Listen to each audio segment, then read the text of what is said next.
Bom dia novamente.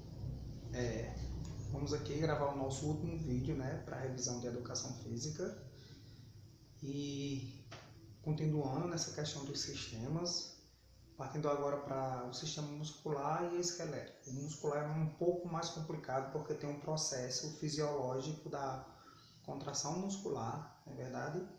E o esquelético a gente só viu a questão de função e tipo de ossos, ok?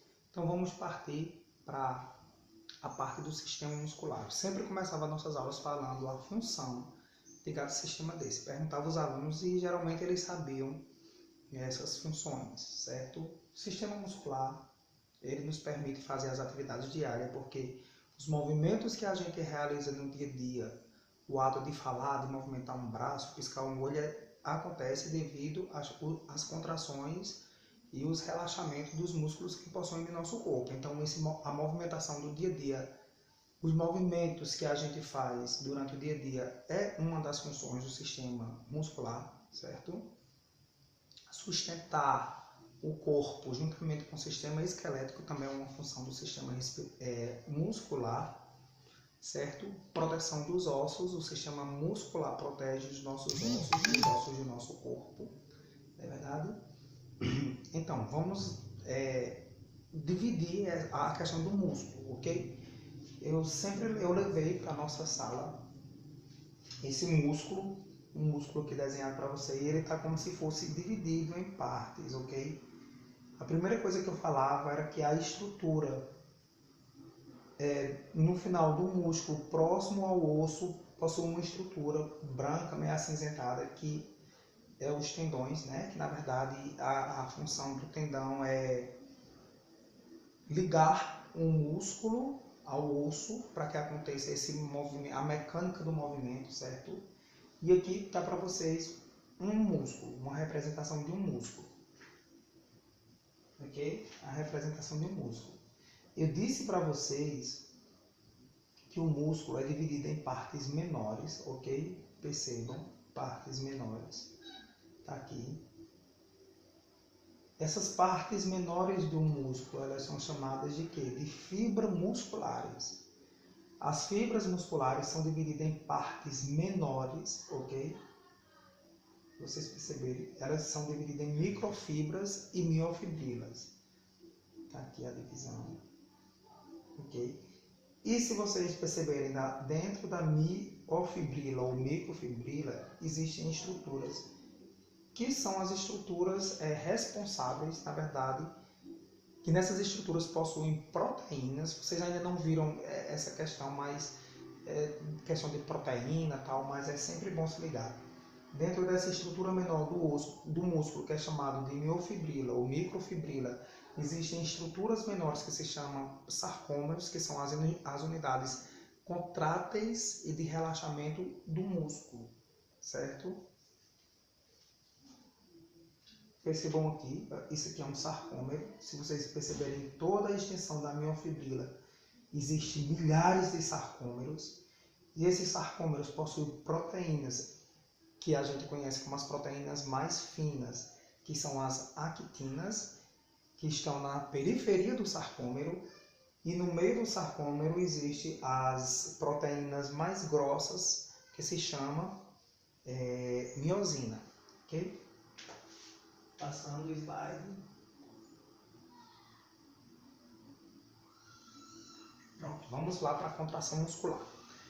Professor, como é que acontece o processo de contração muscular? Veja só. Para que a gente realize qualquer movimento, como eu disse a vocês que a contração acontece devido a essa questão do movimento, quando a gente movimenta o músculo está se contraindo e relaxando, é necessário que haja um comando para isso. Por exemplo, quando eu olho uma bola para chutar, o meu olho é como se fosse o comando inicial para que eu fosse chutar aquela bola. Então, tem que ter esse comando. Quando alguém vem me espetar para eu fazer um movimento de tirar o braço, é também um comando e aí meu músculo está relaxando e contraindo para que aconteça esse movimento. Então, tem que ter esse comando, certo? Esse comando vai para o nosso sistema nervoso central e daí há um impulso nervoso Esse impulso nervoso ele é transmitido por meio das células nervosas, está aqui para você um neurônio, e essas células, ela passa esse impulso muito rápido, essa informação. Eu tenho que chutar a bola, então passa e a gente faz o movimento de relaxamento e contração do músculo para que a gente chute a bola por meio desse impulso nervoso nas células nervosas. Desculpa, então para o passo 1 é essa questão do impulso nervoso. Eu ver, perceber que eu tenho que fazer aquele movimento e realizar e fazer esse impulso nervoso por meio dessas células nervosas, ok?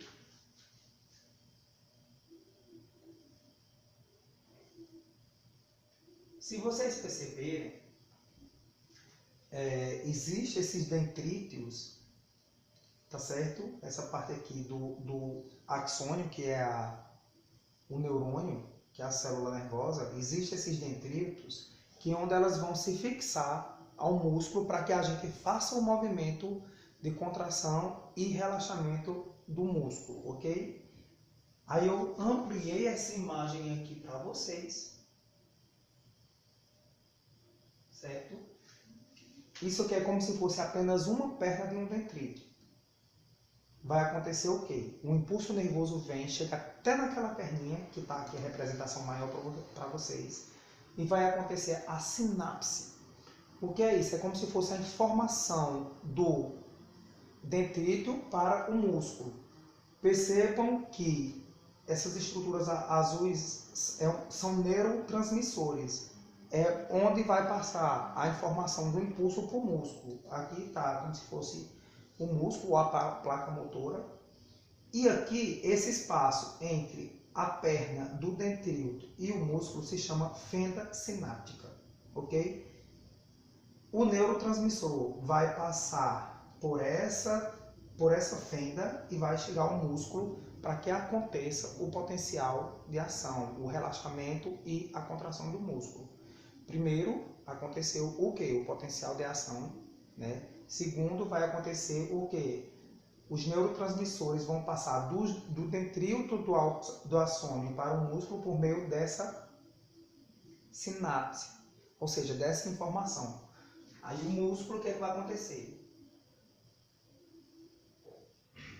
Lembra que eu falei para vocês que a unidade mais pequena do músculo era as miofibrilas? Então, esse neurotransmissor que veio pela perninha do dendrito do axônio, trazendo essa informação, vai chegar até as miofibrilas, que é onde tem as unidades contráteis, o sarcômero com as proteínas actina e miosina. Então, as miofibrilas elas são revestidas por essas estruturas amarelas que se chama de retículo sarcoplasmático.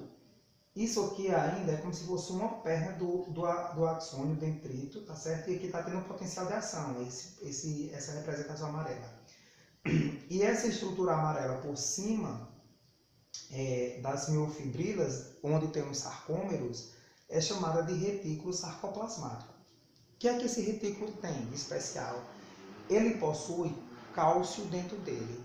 E quando o potencial de ação chega pelo dendrito, né, pela sinapse, que tem a sinapse para que o neurotransmissor passe do pezinho do dendrito para o músculo, esse retículo sarcoplasmático ele vai liberar o cálcio que tem dentro dele. Se vocês perceberem, de lado dos retículos existem umas estruturas meio esverdeadas que parecem tubos. Esse cálcio vai sair de dentro desse retículo sarcoplasmático e vai para os túbulos, onde os túbulos vão distribuir esse cálcio para dentro das proteínas que existem no sarcômero, exatamente para as actinas.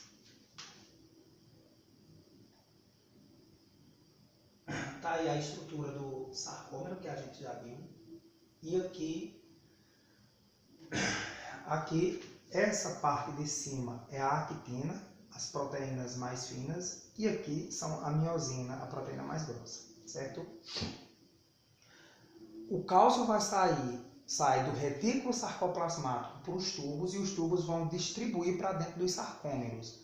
Como nós sabemos que os sarcômeros existem as proteínas mais finas, que são chamadas de actina, e as proteínas mais grossas chamadas de miosina. O que é que acontece? Quando o cálcio chega dentro do sarcômero, aí as miosinas possuem duas proteínas com os nomes bem esquisitos, troponina e tropomiosina. A troponina são essas bolinhas representadas em vermelho, certo? São essas bolinhas representadas em vermelho.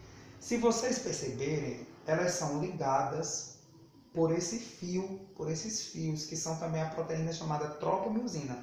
Então, só para a gente destacar, a troponina são essas estruturas, essas proteínas vermelhas, e a tropomiosina são essas proteínas em forma de fio, percebam, certo?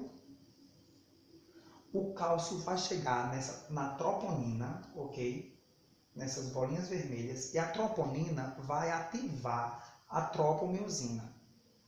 Vai começar a deslizar para que haja esse encaixe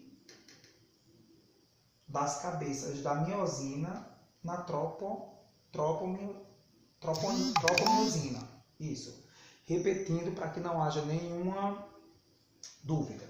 Quando o cálcio foi liberado pelos túbulos T, que chegou no sarcômero, que está dentro das miofibrilas, milhões de sarcômeros, a proteína mais fina, chamada de actina, existe uma proteína menor chamada de troponina. Então o cálcio vai vir nessa troponina, certo? E a troponina vai como se fosse ativar a tropomiosina, deslizando, mudando o formato, para que haja esse encaixe perfeito das cabeças da miosina na tropomiosina. Então vai encaixar e há o processo de contração. Então, as proteínas do meio, as miosinas, vão puxar para o meio da cabeça a actina para o centro do sarcômero. Eu vou mostrar aqui para vocês uma animação. Deixa eu ver o que é isso aqui. Peraí. Uma animação da contração muscular, certo? Aí, vou contrair esse músculo, relaxar. Isso aqui são as actinas, certo? Que tem a troponina e a tropomiosina, e essas vermelhas são a miosina. O processo de contração faz um encurtamento. As miosinas vão puxar por meio da sua cabeça as actinas, vai puxar para o centro. Puxei. Relaxei. Agora vai voltar para a posição normal. Contraiu. Relaxou. Contraiu. Relaxou. Perfeito. Vamos lá.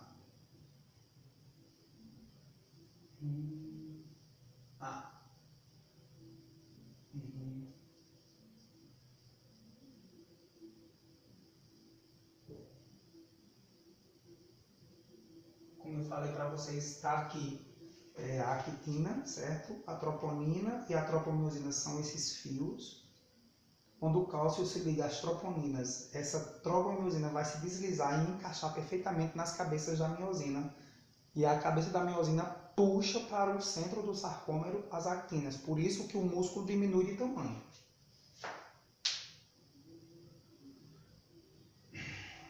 Encaixou, aqui é quando há o encaixe da miosina, das cabeças da miosina na tropomiosina, perdão, olha só.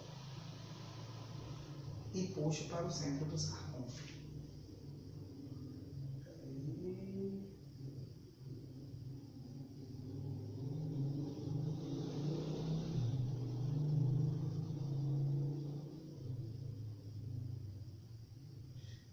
Achei que tivesse o...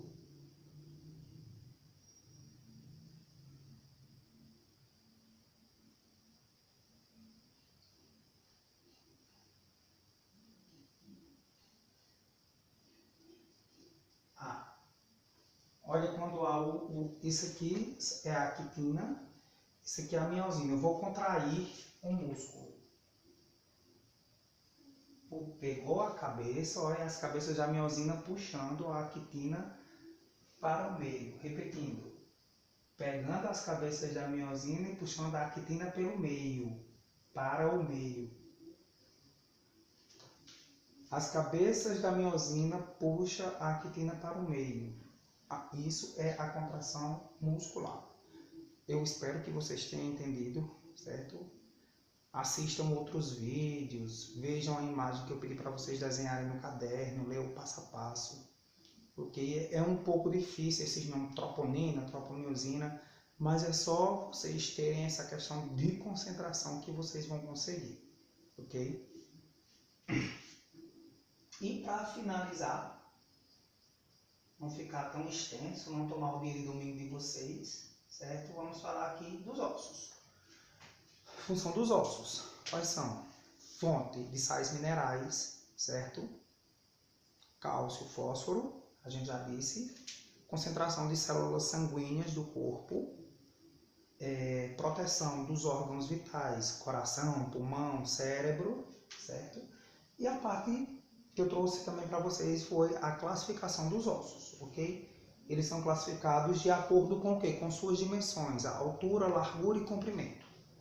Os ossos longos, que são ossos mais altos, o fêmur, como eu perguntava na sala de aula, qual o osso que vocês conhecem? Geralmente o fêmur, então ele é um osso longo, porque ele tem uma altura maior comparada às outras dimensões, a largura e a espessura. Os ossos curtos, que têm a altura menor, é bem menor e geralmente são localizados nos ossos dos pés e das mãos. Os ossos laminares ou planos, que são os ossos da cabeça, são ossos finos, ok? Ossos irregulares, é que não tem formato definido. Sesamoides, são ossos que estão localizados, a patela, que está localizado próximo dentro dos tendões, próximo a ligamentos, na verdade.